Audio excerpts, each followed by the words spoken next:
Joining us here at the 6 o'clock hour of Sunrise. We are tracking some breaking news out of Minneapolis. Michelle Beck is on the scene, and also the upcoming presidential debate. Audrey's in studio. She's going to have a breakdown of what we can expect tonight with that highly anticipated debate. But first, let's get out to the backyard with John. Shorts weather today. It is. I'm not allowed to wear shorts. Well, I guess I don't. Nobody's told me not to, so I'm not wearing shorts right now, but you could. I mean, definitely a great day. Low 60s to start, but the afternoon back into the 80s. Now, yesterday, we woke up to temps at 50 in St. Cloud, so it was kind of the shed the layers type morning. I would go jacket free, probably the rest of the week, because temperatures in the morning are going to be manageable because the afternoon is just so warm. Kicking us off in the low 60s, 63 in St. Cloud. Even Brainerd, you're at 61, and we could thank the south wind. Now, yesterday we had a calm wind and allowed the temperature to drop, but that south wind has pushed through the whole state.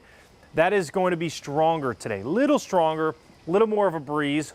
The couple of changes are stronger wind and a little thicker clouds. I think we'll have this small period of cloud cover in the afternoon that could bring us a sprinkle, but it would be a passing sprinkle, not a big deal, still in the low 80s as the kids are coming back from school today. We'll talk about the even warmer weather coming in your forecast. Hey, good morning. Happy Tuesday. This morning starting out with a couple of crashes, a couple of traffic incidents, but they cleared pretty quickly. So if you're headed out the door between 6:15, 6:30 time, you should experience clear roads for now. That's what I'm seeing out there as of now. Also got a couple construction projects to talk about. If you missed it this last hour, I talked about a project down in the Shakopee area on 169. I'll have more about that when I see you in a few minutes. Alicia. We'll check back soon. Thank you, Cece. We have an update right now on an overnight police investigation in the Phillips neighborhood in Minneapolis. In the last 30 minutes, the area around 25th and Bloomington reopened to traffic. Our Michelle Beck was just at the scene, but moved to police headquarters about 30 minutes ago. Michelle, what did you learn this morning? Well, Alicia, the biggest question I have this morning is what drew police to the Phillips neighborhood this morning. That's a question that I'm still waiting to learn from the public information officer. This is the police headquarters. So from the main police department, I am waiting to hear back again. What drew them there? What concerns do they have? Is anybody hurt among some of the top concerns here? Take a look at some of the video that we shot in the last 2 hours. Here, we know that police were there on scene for at least 90 minutes. That's the length that we were also on scene. Officers in the Phillips neighborhood near Bloomington Avenue and 25th. Investigators had roped off 2 blocks of that area there. Now, we saw investigators with their flashlights on, checking the side streets, going from one side of the street to another. We know that the Nile Market is there, among some other businesses and homes in the area.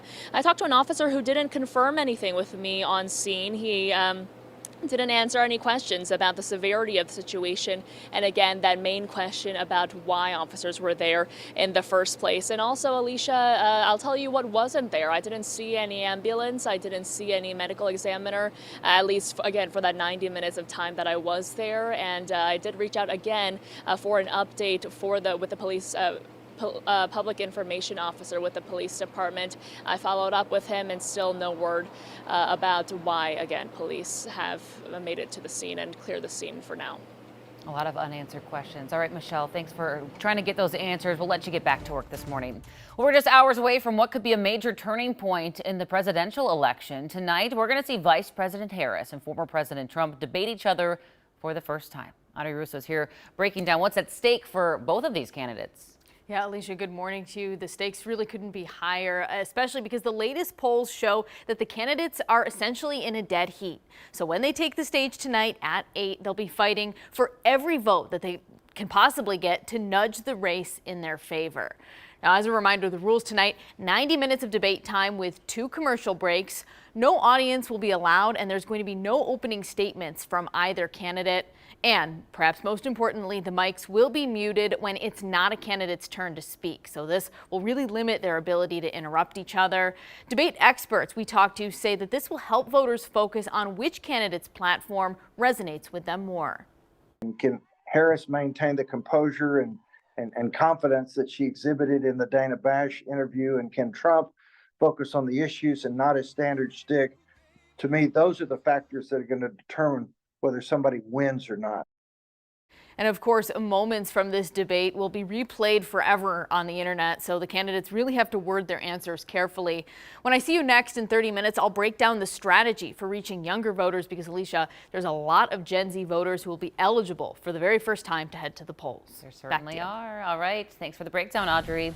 Well, while Harris is preparing for tonight, a running mate, Governor Tim Walz, is on the campaign trail. In a matter of hours, he's going to speak at a rally in Arizona.